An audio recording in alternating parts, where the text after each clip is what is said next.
विलायत फकीर रीढ़ की हड्डी है इस्लाम के लिए। ये रीढ़ की हड्डी कौन तोड़ सकता है? ये अमेरिका नहीं तोड़ सकता, ये इसराइल नहीं तोड़ सकता, यानी CIA का लश्कर नहीं तोड़ सकता, ये MI6 का लश्कर तोड़ सकता है। MI6 का लश्कर जिसने अली की हड्डी तोड़ दी, अली की रीढ़ की हड्डी तोड़ दी, इमाम हसन की रीढ़ की हड्डी तोड़ दी। रीढ़ की हड्डी तोड़ना यानी रहबर को नहता कर देना, उम्मत अलग हो जाए, रहबर तन्हा हो जाए। वो यही काम किया। रसूलुल्लाह के बाद अली तन्हा, जानशीन नबी तन्हा, वसी रसूल तन्हा, इमाम हसन तन्हा, मैदान जंग में तन्हा। यह है रीढ़ की हड्डी तोड़ना।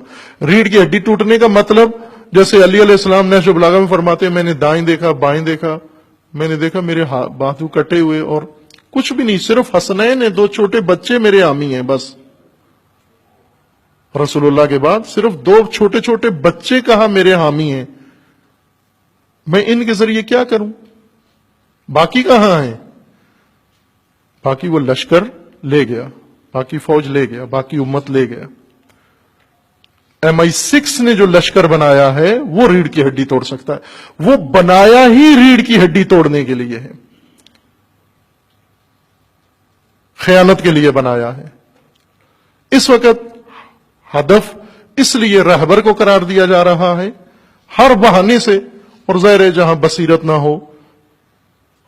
अमर इब्ने आस ने जंग में कुरान उठाए सीनों नेजों के ऊपर, और 12,000 अली का लश्कर अली को छोड़ गया। अली पर नऊजुबिल्लाह लान करने लगा, न सिर्फ लान की बल्कि कहा वाजिबुल कत्ल है। ये लश्कर अली का था, ये खुद अपनी अली की फौज थी। ये खवारिज जो अमीरुल मोमिनीन को कहते थे तौबा करो, अमीरुल मोमिनीन को कहते थे तौबा करो। क्यों तौबा करूं? कहते थे इसलिए कि आपने कुरान के खिलाफ कदम उठाया है, तहकीम को माना है। हजरत ने कहा तहकीम को तो तुमने किया है, ठोसा है, मैं तो नहीं मान रहा था। लेकिन वो कहते थे तौबा करें आप।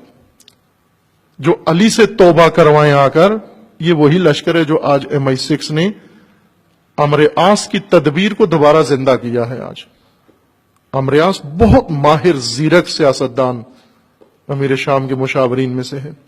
उसके सियासी उसूल आज दोबारा जिंदा करके फिर रीढ़ की हड्डी तोड़ने की कोशिश की जा रही है।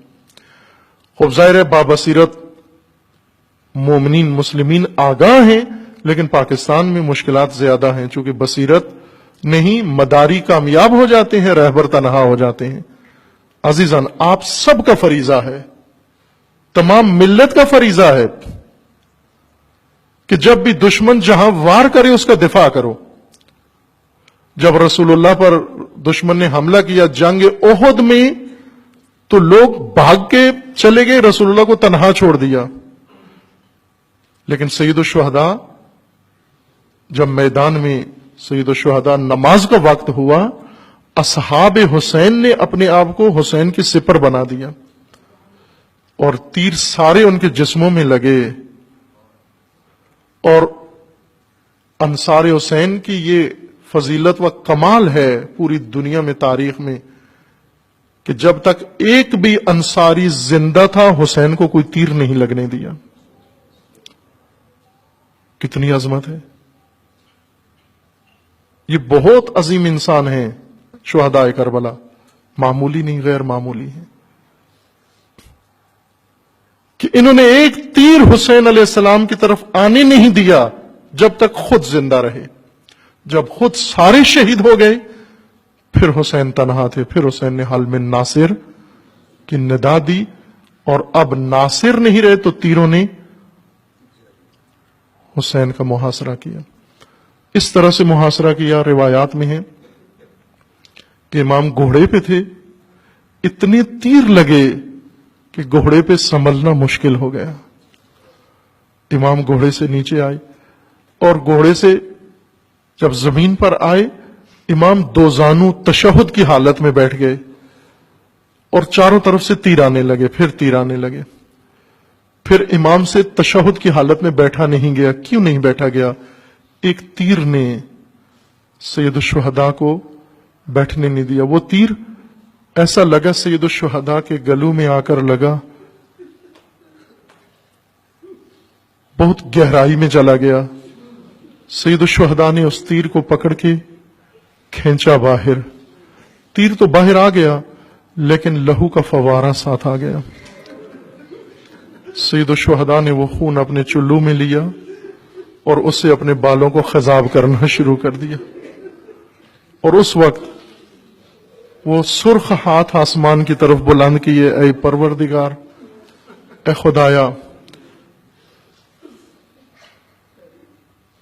یہ امت میرے ساتھ کیا کر رہی ہے. اور سید الشہداء اس وقت سجدے کی حالت میں چلے گئے. جب سجدے میں گئے تو تیر رک گئے اور خنجر آ گیا.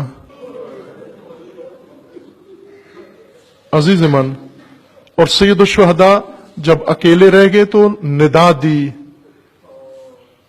دی این فرسان الحجا، میرے شیروں کہاں ہو، میرے دلیروں کہاں ہو، وہ جو میری جان کی سپر تھے کہاں ہو، اب میں تنہا ہوں اور تیر ہیں. عزیزان، حسین کے ساتھ حسین کے اصحاب سرخرو ہیں، سرخرو ہیں، درود و سلام ان پر سرخرو ہیں. وہ کیوں؟ جب تک زندہ رہے کوئی تیر نہیں آنے دیا. عزیزان، ہمارے لیے شرمندگی ہوگی کہ ہماری موجودگی میں کسی زبان کا تیر یا کسی شخصیت کا تیر ہمارے رہبر کی طرف چلا جائے. وہ پہلے ہمیں لگنا چاہیے، وہ پہلے ہمارے سینے پہ آنا چاہیے، وہ تہمت و بہتان ہم پہ آنا چاہیے. اور جب تک ہم زندہ ہیں یہ تیر رہبر کی طرف نہیں جانے چاہیے. یہ ہے معیار انصار کا و حسین علیہ السلام کے ساتھیوں کا، جن پر حسین علیہ السلام نے فخر کیا تھا کہ آپ وہ انصار ہیں جو کسی کو تاریخ میں نصیب نہیں ہوئے. رسول اللہ کے اصحاب کے ہوتے ہوئے رسول اللہ کو پتھر لگ گیا، علی کے اصحاب کے ہوتے ہوئے علی زخمی ہو گئے، امام حسن کے اصحاب کے ہوتے ہوئے حسن کو صلح کرنا پڑی، لیکن حسین کے اصحاب کے ہوتے ہوئے حسین کو تیر نہیں لگا، پتھر نہیں لگا.